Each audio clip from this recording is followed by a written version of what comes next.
we did all the earthworks. It was about 170,000 cubic meters of material that had to be removed from site. A new yard had to be built. All the excavations for the building were done. Welcome to episode 54 of The Crownsman Show.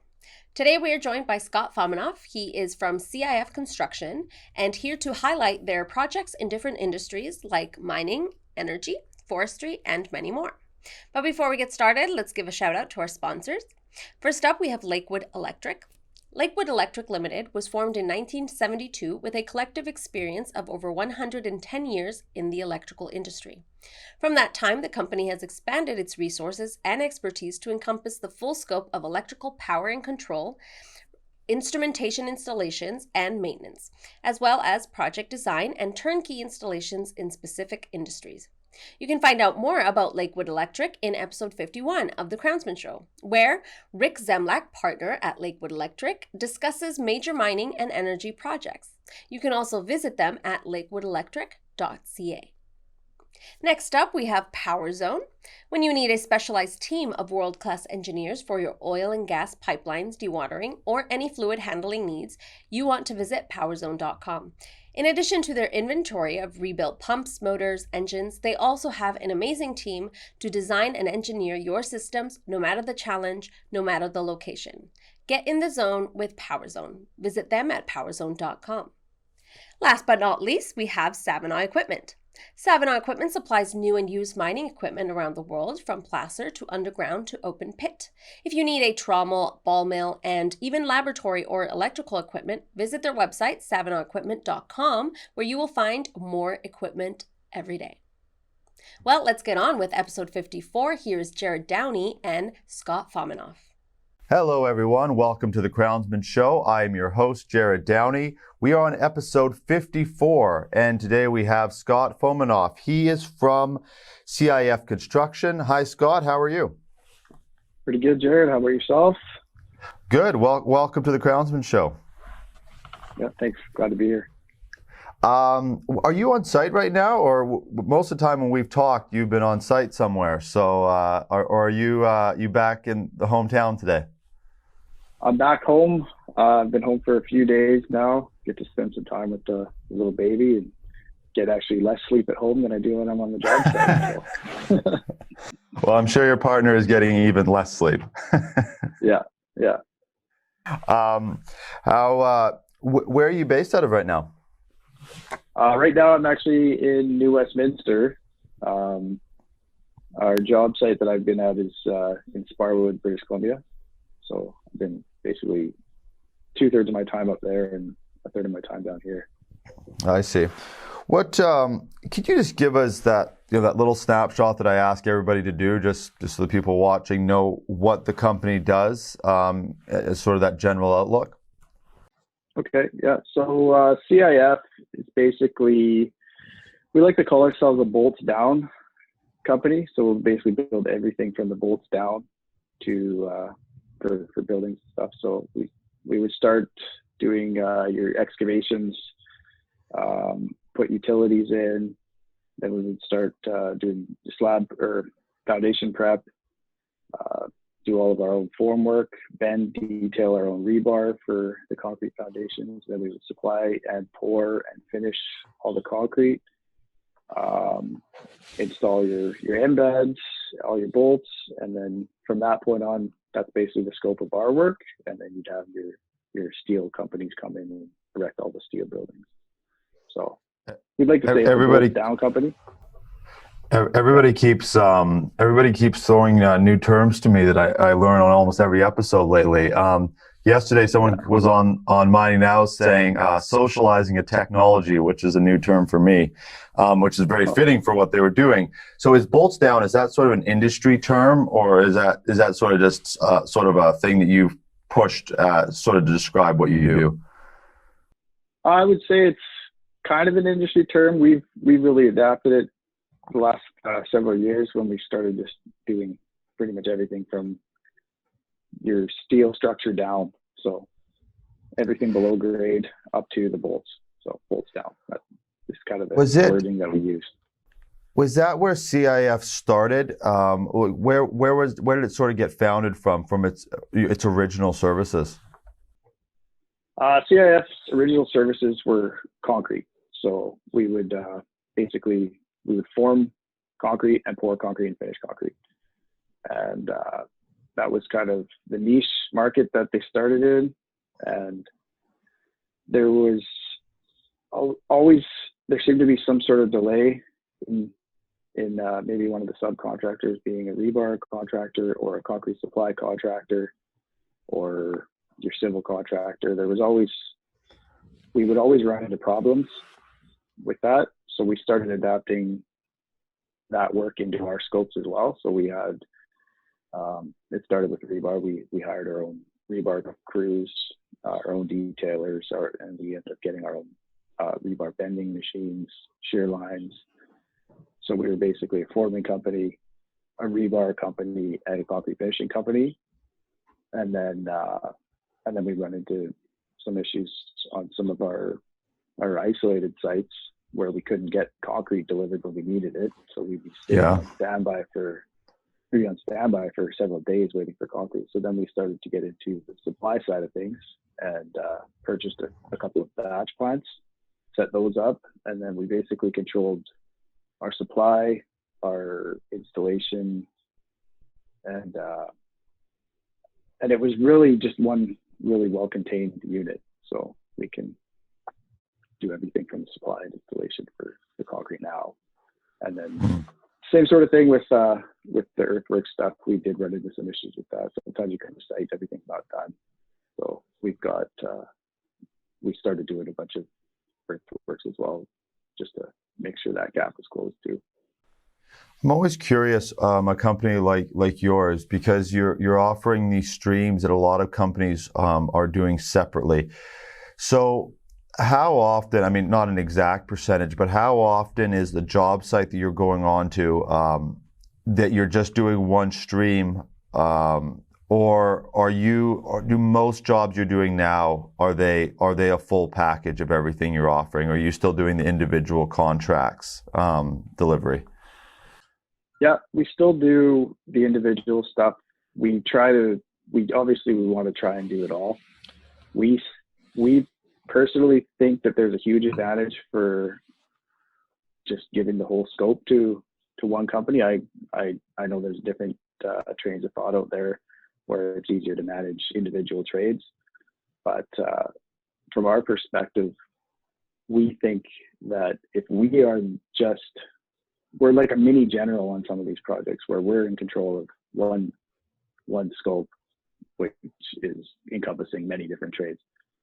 And we think it's a lot easier for owners and construction managers to deal with just one head of the snake, so to say. Yeah. Rather than several different ones. Is there sort of projects recently that sort of stand out to you that you've, as an example of somewhere where you've done the whole package of something? Is there any sort of major projects you're on right now that kind of come to mind? There's a few where we've just about done everything. We haven't done everything that we do on one project yet. So we've got we're doing a selenium treatment plant up at for Tech in the Elk Valley, and so we did all the concrete, formwork, rebar, supply, and the civil work around the concrete, and a very small amount of utility work, some pipe work and stuff. And then also in the same region, we're doing we actually got it's a fairly large civil project for this new manufacturing plant that Komatsu is doing in Sparwood, and we did all the earthworks. It was about 170,000 cubic meters of material that had to be removed from site. A new yard had to be built. All the excavations for the building were done.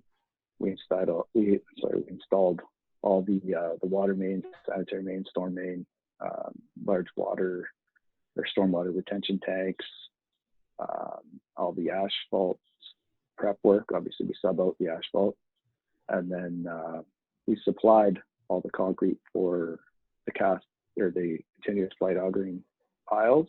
and all the structural concrete for the grade beams, foundations, pile caps, you name it. The only thing we didn't do on that project was forming and placing rebar, but we did all of the other scopes on that one. So, I've never been on a project, like for a tech and a Komatsu, and that been a small part of having equipment, delivered to there and stuff like that, but not actually on site. What is the main priority when you're working with these companies of that size and scale? I mean, most of these are, well, the both you just mentioned, they're both public companies. What's their main priority when you come in, especially when you've got a fairly wide scope that you're servicing in their facility? What are their sort of main priorities that you have to hit? Is it safety, on schedule, things like that? Well, I believe the main priority is, it's hard to say what the main one is. Those are all very high on their priority list. So yeah, safety is obviously a huge factor. Some of the safety requirements for mines are pretty significant. Some of the commercial stuff, it's a little bit more relaxed, but I mean, the way that CIF is run is we're set up for the mining industry. So all of our standards, all our safety standards are up to par with that. So that's obviously a huge one. If you violate any safety rules, you're basically gone from those job sites, which is it's the way that we have to work, and all of our guys abide by those rules, and if not, then they have to find somewhere else to go. So right. It's just the way it is. But I think to answer your question, they want to know that the companies that they're hiring are capable of obviously meeting all the safety standards, but at the main thing is probably be able to manage these larger scopes. So if it's a smaller trade, like a trade contractor, it's a little easier to manage their scope. And then somebody else in the higher organization, the project construction manager, project manager for the bigger guys, they would have to manage those subtrades. Whereas if we're doing those large scopes, we are managing our own subtrades, which takes a little bit of the burden off of them, but we need to prove that we can do that. And I think probably the past 15 years or so, we have proved that we can do that quite well. And it's been I think it's been a huge benefit for some of the projects that we've worked on. Are you providing a weekly report, a monthly report, daily? I mean, how do you communicate with them? Do they send out someone on site that inspects the work, and how often does that happen? And I'm talking about on these Komatsus and tech, these major projects. Yep. Again, some of them are a little bit different, but generally we're always doing our own daily reports, and often we submit those to the clients, like for your larger guys. Yeah, they want them every day. They want to know your health and safety, environmental statistics. They want to know what work was done, man hours spent, upcoming tasks for the next day, just basic stuff like that. That's your dailies. Weeklies are somewhat of a summary of that with cost forecasts and work completed, earned value kind of stuff. Monthlies, same sort of thing, a little bit broader overview, but more details on the financial side of things. But yeah, every month, every week, every day, there's a report that has to go out. What are you involved in the actual? Because I want to transition here into a moment into some of these industries that you serve, and kind of highlight them. So to do that, obviously there's this bidding process. Are you personally involved in the actual process of putting together these bids for these jobs? Yes. Before I ask my next question on that. Yeah. I mean, I've only been working in this, for CIF in an official capacity for the last 2 years. So, but over that time, I have been involved in quite a few few tenders that we've sent out, and we've won the projects, and then from then I've basically been involved the entire time. Yeah. I was just curious because like we had, you know Lakewood Electric. I'm always curious on these projects. Does when you're doing the bid, are you given a set of drawings and outline? Like I used to work in exterior construction.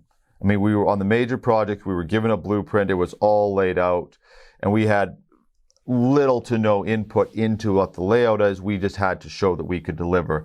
Is it a similar thing to what you're doing, or is there an input of, this, we can do it this way, but, the slope of the grade and, all these things, all these details that they have.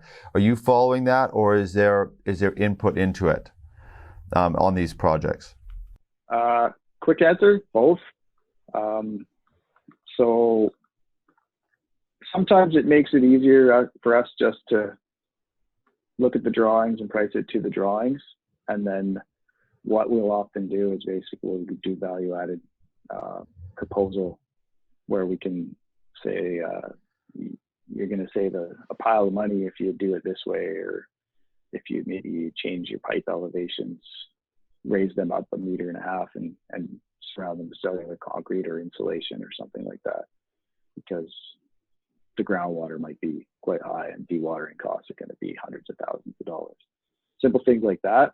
And then the same sort of thing with concrete, like maybe instead of having a really intricate formwork, just spend a little bit more money on concrete and just do a big bulk thing, because that's actually ends up being cheaper in the long run than the labor and man hours that you spend doing some of this work. So little proposals like that. But generally we would bid to the drawings, the specs, and then just come up with these value-added proposals afterwards.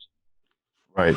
Yeah. So one of the tricky things with doing, featuring a company like CIF is that you serve multiple industries. So I never want to cut one out that you obviously want to reach into. But, obviously there's a little bit of a time constraint too. So I want to highlight, and please mention any, industries that I'm missing. But I want to highlight a couple, forestry, energy, mining. I think there's a plant that you worked out in Manitoba, I think you mentioned before. Could you talk a little bit about the CIF work in the forestry sector? Sure. So that's the forestry sector is where CIF obviously kind of started, because being based out of Prince George, forestry was huge in Prince George in the 80s and 90s, and then it kind of just tailed off a little bit. So more sawmills are getting more. The upgrades that we're seeing there aren't so much in the concrete and civil stuff. It's more the electrical and technology side of things. But we did basically work at every sawmill and in Prince George and the surrounding areas like Quesnel, Williams Lake, Vanderhoof, McBride, and then as far out as Saskatchewan, Manitoba. And then out in Manitoba, the project that we were working on was a medium density fiberboard plant. So we did all the concrete slabs out there, foundations. Half the work was in the winter, so there's lots of heating and hoarding involved. And then on the energy side, is there you've done some interesting projects actually on the energy side, and I want to talk about a couple of them. Do you have a couple that you were going to bring? I think there's some wind turbines, some biomass plants, some actually very interesting stuff. Yeah. So out in Prince Rupert, we did the load out facility for Pinnacle Renewable. It's a large pellet load out facility. So we did all the ground prep and concrete and rebar out there for that project. So there's 4 large silos that got built, and it was a pretty interesting project being tidal, because normally we're used to working in the interior. So was a bit of a change for us, having to deal with the high water tables that continuously change and stuff. So, it was a good project, quite scenic. And yeah, I've been up there. It's actually a very beautiful place. Plug for them, people. I keep plugging all these places, especially when I get a chance to plug anything in Canada. People probably think I'm getting paid to do it, but I'm not. I assure you. Then you did some wind turbine work too, which is funny. We haven't had anybody featured on the wind turbine section. So when I saw this, I was like, well, we have to at least talk about it because we haven't got a guest on that builds them. And so what would your involvement be in the wind turbine sector? Okay. So we did some wind turbines out in Dawson Creek several years ago. So big wind turbine farm at AltaGas owned that.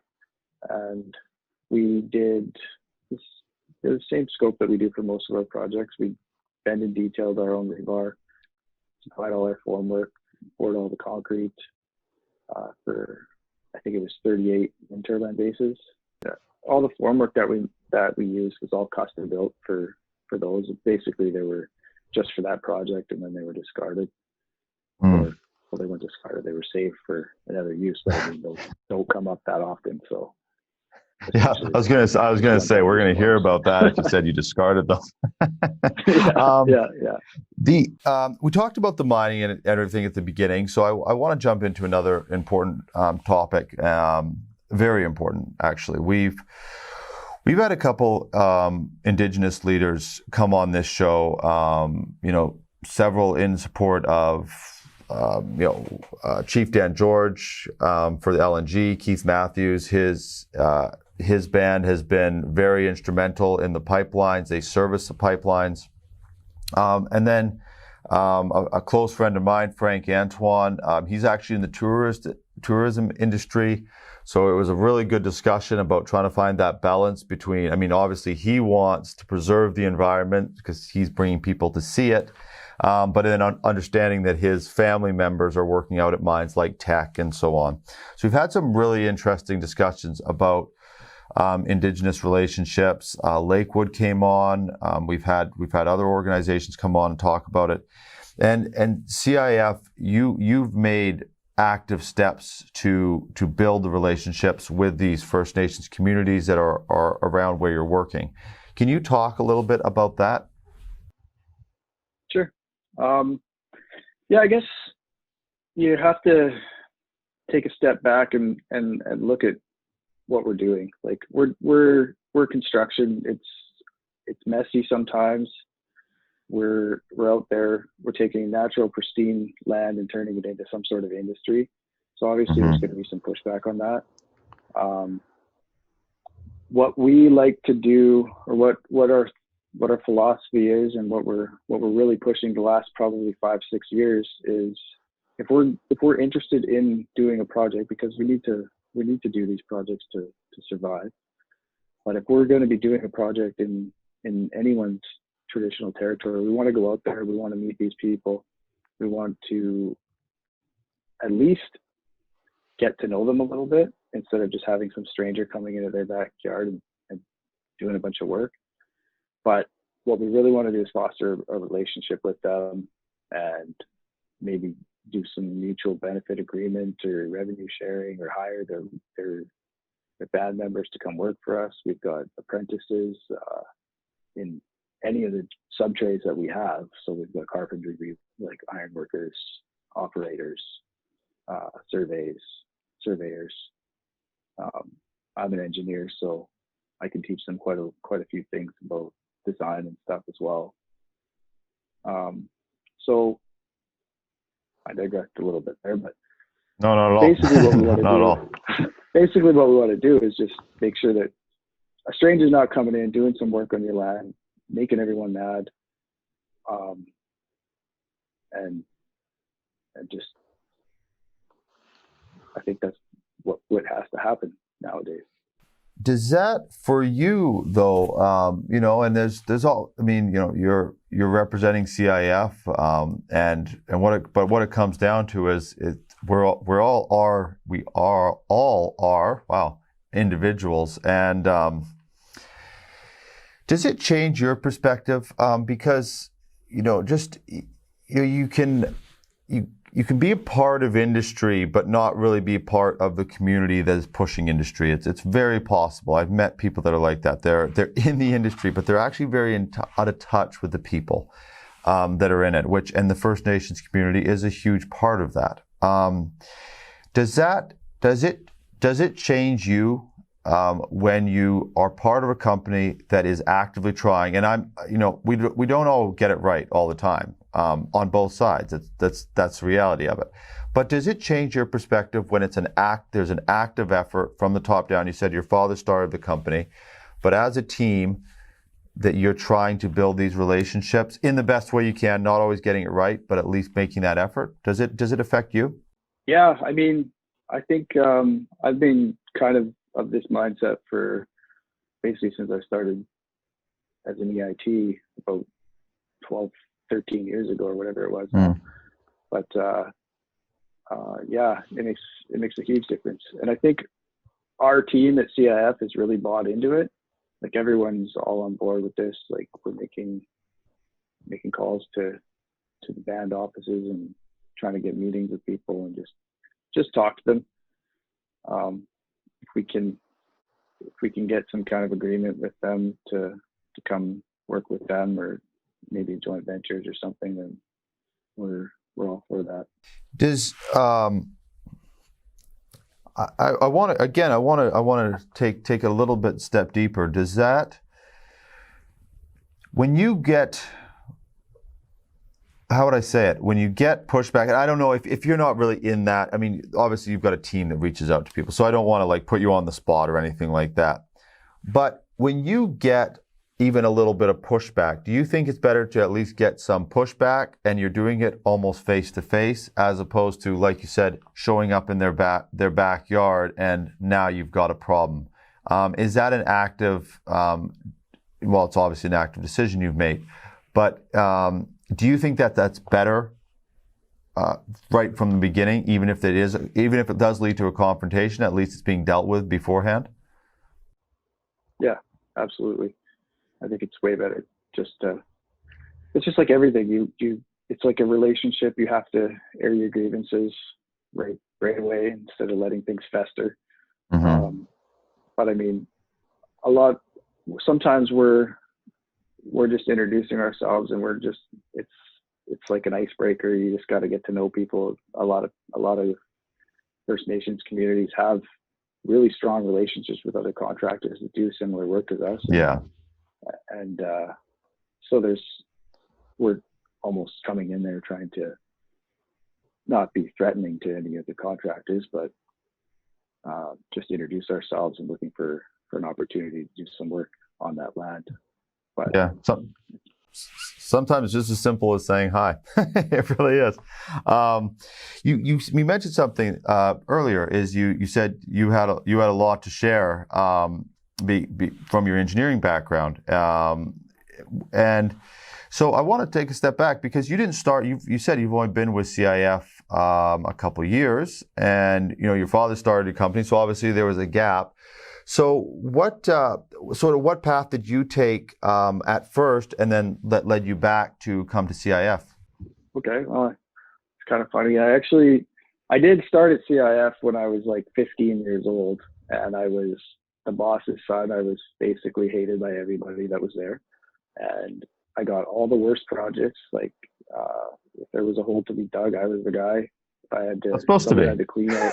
Yeah, someone had to clean up the everything. Like it was an awesome job. It was really hard work. I think I was probably bleeding half the time at the end of every day when I was working there for summers, 16, 17 years old. And then I realized I don't think I'll be able to do this much longer. So one day, this guy in a white hard hat came to site, and I was like, "Who's that guy bossing my dad around?" And then I found out he was the engineer. And I was like, "Okay, that sounds like a pretty good career path." So that's actually kind of one of the reasons I went back to school I went to school after high school was over, was an incident like that. And then plus some of the other work that I got to do, I got to help out with the survey, and I enjoyed that stuff. So I ended up enlisting at BCIT in the Civil Structural Technologist program to do that. Turned out I did really well in that and got my diploma in Civil Structural Technology. And then I continued on getting my degree, my Bachelor's of Engineering at BCIT as well. So landed a job working in a consulting firm down in Vancouver for probably just about 10 years. I worked there. Oh, wow. Would have been my 10th year when I left, and it was a great experience. Got to work on some major projects down in the Lower Mainland and throughout BC, doing design, inspection, contract administration work, leading project teams, and then I got the call to come back. They're like, when are you coming back? And so they tried to get me back for a couple of years, but I was having too much fun down doing the consulting stuff. So, but I finally back a couple of years ago. Part of your negotiation must be, I'm not digging any more ditches, so if I'm coming back. Yeah, exactly. Right. Yeah. And again, it's always this balance. I don't want to dig in too much, but we've had a lot of either fathers on the show with sons in the business, sons on the show. I mean, anybody who watches the show knows Savna Equipment. Jerry Downey, that's my father. So, I've been in the business, worked for him, still do some work with them. If you were to give advice to a son working with a father, like how important do you think it was to go out on your own, and then come back with those tools? How much of a difference do you think if you had to just stay there, starting with the ditches, then working your way up and doing it what kind of difference do you think it makes for you now? It's a really good question. Actually, the funny thing is, part of the advice that I got was from my dad, basically telling me to go somewhere else and work and learn from other people, and I was like, well, that makes sense. So one person, one group that does one specific thing can only teach you so much stuff. I think the more exposure you have to different types of work, different people, basically it's just going to make you more of a well-rounded person, more skilled individual when it comes to your whatever you're trying to do. If you want to be an operator, go work for several companies, learn from as many different operators as you can. If you want to be a surveyor, learn from as many surveyors. If you want to be an engineer, learn from as many engineers as you can. And just everyone's got something to offer you.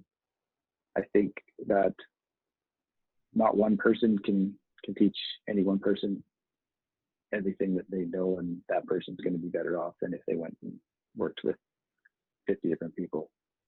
Yeah, absolutely. I say that we talk about even on our team is you can get locked into your own little bubble, and you almost start to think that that's the way the world are. I mean, it just hop on a plane and go to any country and you'll learn really quick how little you know about anything because things are so different. And industry is the same way. I mean, even one mine to the other, just the way that they operate is going to be vastly different.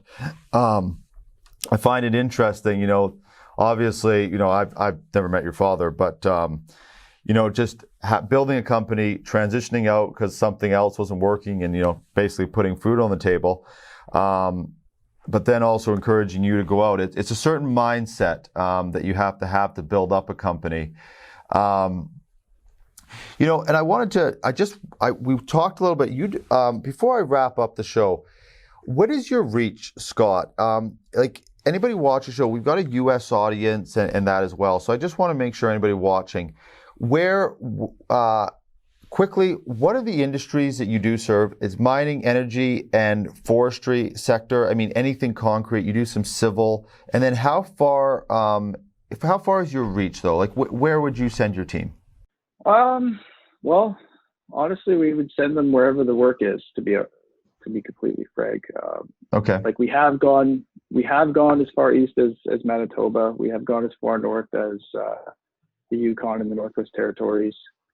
As far south, well, we haven't crossed the border yet, but we've worked basically on the border. Yeah, so from the Pacific coastlines like Prince Rupert out to Manitoba, up to the territories and down to the border, the whole western and central Canada for sure is where we're working. Well, thank you for coming on the show, Scott. You know, you have a lot of projects on your website. So anybody watching, go on. I mean, you can't cover it in this, even though this is long form format, you still can't cover it. So it's your website is it's CIF Con, not construction, CIFcon.com, right? CON. That's right. Yeah, that's right. Yeah. Okay. Well, thanks for coming on the show, Scott. I really do appreciate it. Okay, thanks, Jared. Thank you, everybody, for watching. That is episode 54. Like I said, go onto their website. CIF they post up a lot of their projects. You know, we got in touch with them because of Lakewood and sort of this whole network of industries that are serving and promoting heavy industry. I mean, we promote it through our words. They're promoting it through actions, building relationships with the Indigenous communities. You know, having these hiring people to do these contracts for these large companies like Tech and Komatsu. And so they're the ones that actions. We just do the words. So go check them out. Thank you very much, everybody, for watching. Please subscribe. Send us the next guest. We cannot possibly reach out to all the people we should have on the show. So we'll leave it to you to help us find the next one. Thank you very much, and see you on the next episode. Thank you so much for watching. Please remember to subscribe to our YouTube channel and follow us on Facebook and LinkedIn. If you would like to help support the production of the show, head on over to crownsman.com/donations, where you will find two options, the $5 monthly subscription option and the support heavy industry one-time donation option. Again, crownsman.com/donations. Thank you so much for watching, and we will see you on the next episode.